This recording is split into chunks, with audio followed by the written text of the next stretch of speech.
Majenzi wa Tanzania, kwani mnaanza maandamano saa ngapi? Si kama wa Kenya sasa hivi tumekuwa tunaanza maandamano kitambo.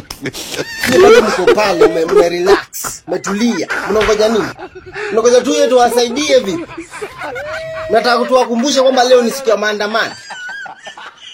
Mnangoja nini? Anzeni kuchoma nchi. Anza kuchoma nchi. Ndio wakati mwafaka wa kuchoma nchi. Kasongo yeye Mombali nanga Kasongo mbona wewe Songa libala oh yeye Kasongo mbona wewe Mombali nanga Chukua nchi ya Kenya, chukua nchi ya Uganda, chukua Rwanda, chukua Burundi. Nchi zote hizo nne zijumlishe, hazifikii ukubwa wa nchi ya Tanzania. Hazifikii. Chukua rasilimali kwa maana raw material, rasilimali. Yaani ukichukua rasilimali za Kenya, rasilimali za Uganda, Rwanda, Burundi, rasilimali zote hazitufikii rasilimali tulizonazo sisi. Hawatufikii. Jambo la kushangaza, eti Kenya ni tajiri mara mbili. Yaani GDP ya Kenya ni mara mbili ya utajiri wetu sisi. Yaani Kenya na GDP ya dola za Kimarekani bilioni 135, bilioni 140, sisi tuna dola za Kimarekani bilioni 85. Hivyo inakuingilia akilini. Na ndio maana Wakenya wanatudharau sisi. Wakenya wanatuona si mafala na sisi ni mafala kweli.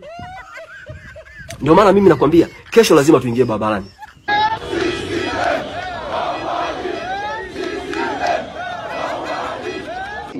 Hapana, Wakenya hizo katudharau kiasi hichi. Hizo wanasema eti sisi tusipenda kuandamana, si wanaume wote wa Tanzania ni wanawake. Sio wa Kenya, si ni wanawake au sio? Sasa tukaandamane basi. Unaenda hivyo. Mimi nawaambia, you see, they think kwamba wananchi watatulia baada. Amna. Hakuna nchi iliyofanya uchaguzi kama uliofanyika Tanzania afu nchi kaenda kuwa na amani, ndugu zangu. Hakuna. Kwa sababu wakumbuke kwamba kuanzia kesho pasenti 90 mpaka 99 ya Tanzania hawatomtambua tena Samia kama rais wa nchi. Kwa sababu hawajampa mamlaka. Hawatuitambua serikali yake kwa sababu hawajapa mamlaka. Wamepora urais. Wamepora kila kitu. Kila kitu. Wamepora. That means Watanzania ni maumivu tu kwenye roho zao kwamba tumefanywa machoko, tumefanywa mpumbavu. Ni maumivu, hakuna anaenda kutulia after. Na acha hivyo, utekaji, uonevu, hakuna sheria, hakuna haki. Inchi, I don't know kina Kikwete walikuwa wanawaza nini kufanya uchaguzi kama huu. Kama kuna jeshi limetoka Uganda kwa ajili ya kuja kulinda amani Tanzania kwa ajili ya uchaguzi, ninaamini kwamba hakutakuwa na hali nzuri, kwa sababu jeshi letu la Tanzania tunaliamini sana, halijawahi kushindwa. Lakini kama kuna wanajeshi 500 kama inavyosemekana, tunavyoona inavyosemekana wameingia, kweli wako katika nchi ya Tanzania kwa ajili ya kufanya nini? Kufanya hiyo kazi. Inaweza katokea hali fulani hivi, pengine kujikuta kwamba wale wanajeshi walioingia katika nchi ya Tanzania wamepata madhara. Wameingia 500, pengine wamepata madhara katika hapa na pale, sintofahamu. Maana jeshi letu la Tanzania tunaliamini lipo kwa ajili ya kulinda wananchi pamoja na mali zao. Kwa hiyo ninaamini kwamba inaweza katokea pengine wanajeshi hao wanadhibiti wananchi, lakini pia wanajeshi wa Tanzania nao wakawatetea wananchi, kukawa na hapa na pale nini, kashangaa wanajeshi labda waliotoka Uganda wamepoteza maisha. Sidhani kama Uganda watanyamaza kimya, maana yake vita itaanzia hapo.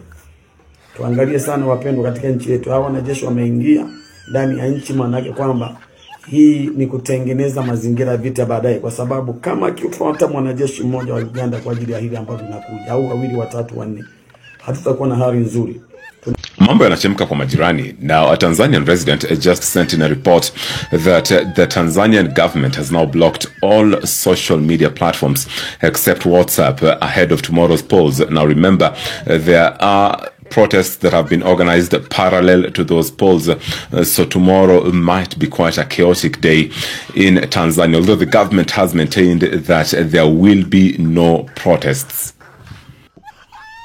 Jana nimeona kuna wapumbavu wameandamana Tanzania. Maandamano yao wanasema wanataka maandamano. Sasa wewe unaandamana wanaomba ruhusa ya kuandamana. Sasa wewe yani hawana kitu. Mfano unamuuliza unaambia sawa wewe unataka nchi yako. Tukikupa unaipeleka wapi? Yani hiyo nchi unasema wewe unaichukua. Unaipeleka. Narudia tena, kesho mtuachie nchi yetu. Hatuna mzaha. Kaeni pembeni. Mmeshindwa kuiletea nchi yetu maendeleo. Kaeni pembeni.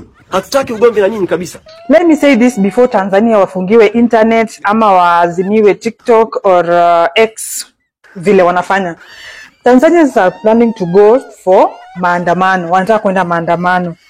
Na with these African countries, you'll notice something. The moment mtu ameingia kwa kiti, kitu itamtoa hapo ni katiba. Ni katiba.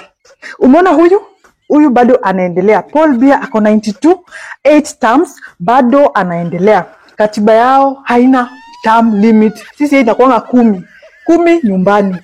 Lakini unaona hata Uganda bado wako na Museveni is still there. So msibabaike.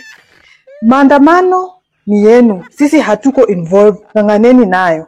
But jueni in these African countries, once mtu ameingia kwa kiti kutoka ni ngumu. Katiba peke yake inatoka. Jenzu. Mimi naomba majenzi wenzangu wa Tanzania mjitokeze kwa wingi leo tuonyeshe Samia Suluhu kuwa tuna silaha. Kama vile majenza wa Kenya walivyoenda wakasema president wao ni one term. Pia sisi tunasema Suluhu muhula mmoja. Hizi ni one term. Suluhu muhula mmoja. Majenza wa Tanzania wenzangu mjitokeze. Leo lazima tuwaonyeshe kivumbi. Leo tunaingia kwenye parliamenti tu yale mahamri. Wakirusha ile gasi ya machozi yani tear gas. Msishtuke. Leo lazima tuonyeshe Suluhu kuwa tuna silaha. Majenzi oi. Alibobo. Waje pa wiki.